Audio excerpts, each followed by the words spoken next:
Celsius was the biggest thing in the world. We got problems? I think it was a fake it till you make it situation. Really? And they made it.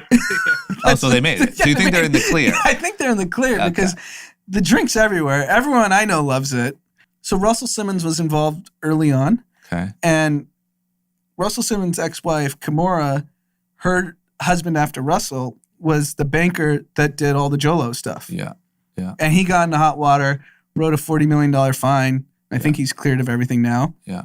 And so I think they just had kind of some questionable characters early on involved in the company, questionable accounting practices early on. Got it. And then the drink actually took off. So now, so you think like this is more like, this thing was a mess, but too late. Let me tell you how these guys recognize revenue. Oh boy. This is amazing. In 2017, revenue is recognized when persuasive evidence of an agreement exists. The products are delivered, sales price is fixed or determinable, and collectability is reasonably assured. Okay, sounds okay. And then in 2018, revenue is measured as the amount of consideration the company expects to receive in exchange for transferring goods. They clearly changed the way they view revenue in between 2017 and 2018, which probably is some weird loophole that allowed them to show some crazy growth. Yeah. Like, shit, I could ship a bunch of clothes and say, cool, I recognize the revenue. I don't know if I'm going to get paid for it, but fuck it. I think tech companies play this game a lot. Can two things be true? I think they have an absolute home run grand slam of a product, and I don't trust their management team and Boca Raton for 1 minute. Yeah. Apparently the auditors they use, not one public company uses those auditors. I didn't even realize that revenue could be recognized in different ways.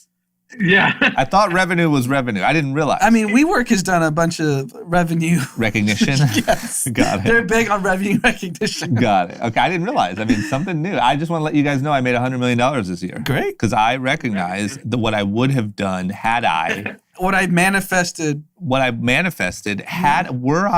output, were I to have a $50 million investment, would have been $100 million. Yes. It's just, I'm confident in that. And I would like you guys to recognize that because I recognize that. Then why aren't you in St. Bart's? Also a good question. Very good. Because, unfortunately, United Airlines doesn't recognize my revenue the same way I do. All right, well, good for them, man. I mean, there's plenty of cases, as we know well, of these crazy businesses that make it. And you clean it up after. And you make it. You're a home run. Yeah, I think they need to sell. They need to sell. They need to sell though. If this is the DNA of the management team playing these shady games, don't ruin a great product. I know. Well, this is the moment, right? Mm-hmm. You either decide to get rid of it or switch out management. This news came out like late fall. The stock, even when we said, "Oh my God, I cannot believe this stock is worth this much," it's gone up considerably since that moment.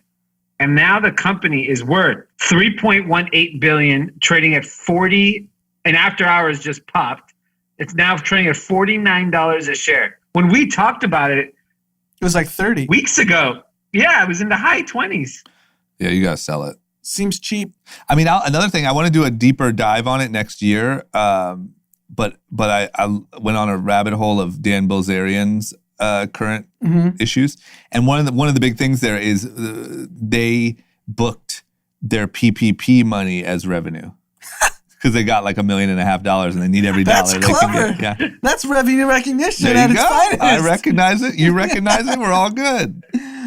By the way, something just happened with this Celsius stock. I just checked it, and it's like exploding in after hours. I gotta look this up now.